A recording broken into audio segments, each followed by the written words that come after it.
এইবার কিন্তু ইরান জায়গা মতো আঘাত করছে। এটাই দরকার ছিল। আজকে সকাল থেকেই কিন্তু খবর যে নেতানিয়াহু নাই হয়ে গেছে। কিন্তু ইরানের যে খবর তাতে বলা হচ্ছে নেতানিয়াহুর কার্যালয়ে ক্ষেপণাস্ত্র হামলার দাবি। এখন এই হামলার ফলে নেতানিয়াহুর কি পরিণতি বা পরিস্থিতি এখনো পরিষ্কার না। নেতানিয়াহু আজকে জনসমক্ষে আসেননি বা তার প্রকাশ্য কোনো তৎপরতা নেই বলে সম্ভবত এই গুঞ্জনটা মানে চাউর হয়েছে যে ওই হামলায় নেতানিয়াহু নাই হয়ে গেছে। দর্শক, কিন্তু বিষয়টা আবারও বলি আপনাদেরকে, এটা একটা প্রাথমিক ধারণা, কিন্তু এটা সত্য, এটা এখনো প্রতিষ্ঠিত হয়নি। ইসরায়েলি প্রধানমন্ত্রী বেনিয়ামিন নেতানিয়াহুর কার্যালয়ে ক্ষেপণাস্ত্র হামলার চালানোর দাবি করেছে ইরানের বিপ্লবী গার্ড বাহিনী আইআরজিসি। নেতানিয়াহুর কার্যালয় ছাড়াও ইসরায়েলি বিমান বাহিনী প্রধানের সদর দপ্তরকে লক্ষ্যবস্তু করেছে ইরান। সোমবার আইআরজিসির এক বিবৃতির বরাত দিয়ে ইরানের রাষ্ট্রায়ত্ত বার্তা সংস্থা ফার্স নিউজ এজেন্সির প্রতিবেদনে এই তথ্য জানানো হয়েছে। আইআরজিসি বলেছে ইসরায়েলি প্রধানমন্ত্রী বেনিয়ামিন নেতানিয়াহুর কার্যালয় এবং ইসরায়েলি বিমান বাহিনী প্রধানের সদর দপ্তরে ক্ষেপণাস্ত্র হামলা চালানো হয়েছে। বিবৃতিতে বিপ্লবী গার্ড বলেছে ইহুদিবাদী শাসক গোষ্ঠীর অপরাধী প্রধানমন্ত্রীর কার্যালয় এবং তাদের বিমান বাহিনীর কমান্ডারের সদর দপ্তরে হামলা চালানো হয়েছে। এই হামলায় ইরানের নিজস্ব প্রযুক্তিতে তৈরি খাইবার ক্ষেপণাস্ত্র ব্যবহার করা হয়েছে বলে জানিয়েছে আইআরজিসি। এর পরিণতি ফলাফলকে এখনো পরিষ্কার না।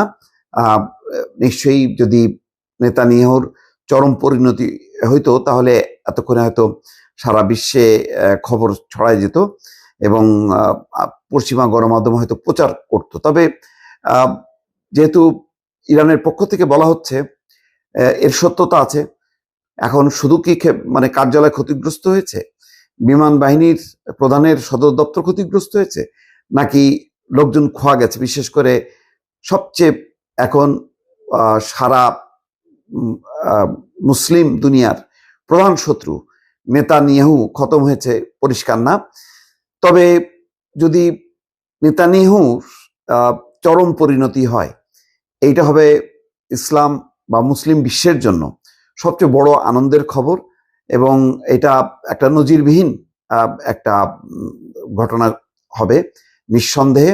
কারণ পুরো মিডিল ইস্টের অশান্তির মূলে হচ্ছে ইসরায়েল এবং তার প্রধান হতে হচ্ছে নেতানিয়াহুর হাতে দগদগে রক্ত, যাকে আন্তর্জাতিক অপরাধ ট্রাইব্যুনাল ইতিমধ্যে তাকে দণ্ড দিয়েছে এবং যেখানে তাকে পাওয়া যাবে তাকেই অ্যারেস্ট করা হবে।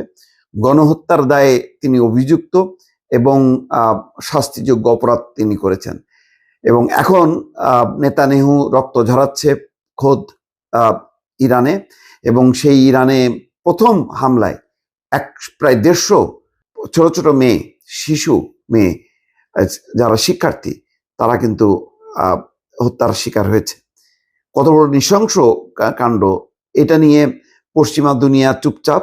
ইসরায়েলও তারা বলছে যে তারা জানেই না এরকম ঘটনা ঘটেছে, অথচ 150 স্কুল ছাত্রী, একেবারে শিশু, তারা নিহত হয়েছে।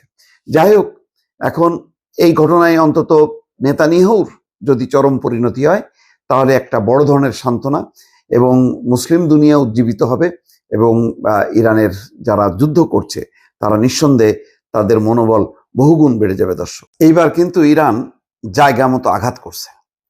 এটাই দরকার ছিল। আজকে সকাল থেকেই কিন্তু খবর যে নেতানিয়াহু নাই হয়ে গেছে। কিন্তু ইরানের যে খবর তাতে বলা হচ্ছে নেতানিয়াহুর কার্যালয়ে ক্ষেপণাস্ত্র হামলার দাবি। এখন এই হামলার ফলে নেতানিয়াহুর কি পরিণতি বা পরিস্থিতি এখনো পরিষ্কার না। নেতানিয়াহু আজকে জনসমক্ষে আসেননি বা তার প্রকাশ্য কোনো তৎপরতা নেই বলে সম্ভবত এই গুঞ্জনটা মানে চাউর হয়েছে যে ওই হামলায় নেতানিয়াহু নাই হয়ে গেছে। দর্শক, কিন্তু বিষয়টা আবারও বলি আপনাদেরকে, এটা একটা প্রাথমিক ধারণা, কিন্তু এটা সত্য, এটা এখনো প্রতিষ্ঠিত হয়নি।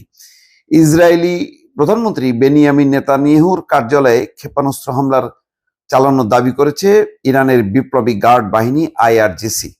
নেতানিয়াহুর কার্যালয় ছাড়াও ইসরায়েলি বিমান বাহিনী প্রধানের সদর দপ্তরকে লক্ষ্যবস্তু করেছে ইরান। সোমবার আইআরজিসির এক বিবৃতির বরাত দিয়ে ইরানের রাষ্ট্রায়ত্ত বার্তা সংস্থা ফার্স নিউজ এজেন্সির প্রতিবেদনে এই তথ্য জানানো হয়েছে।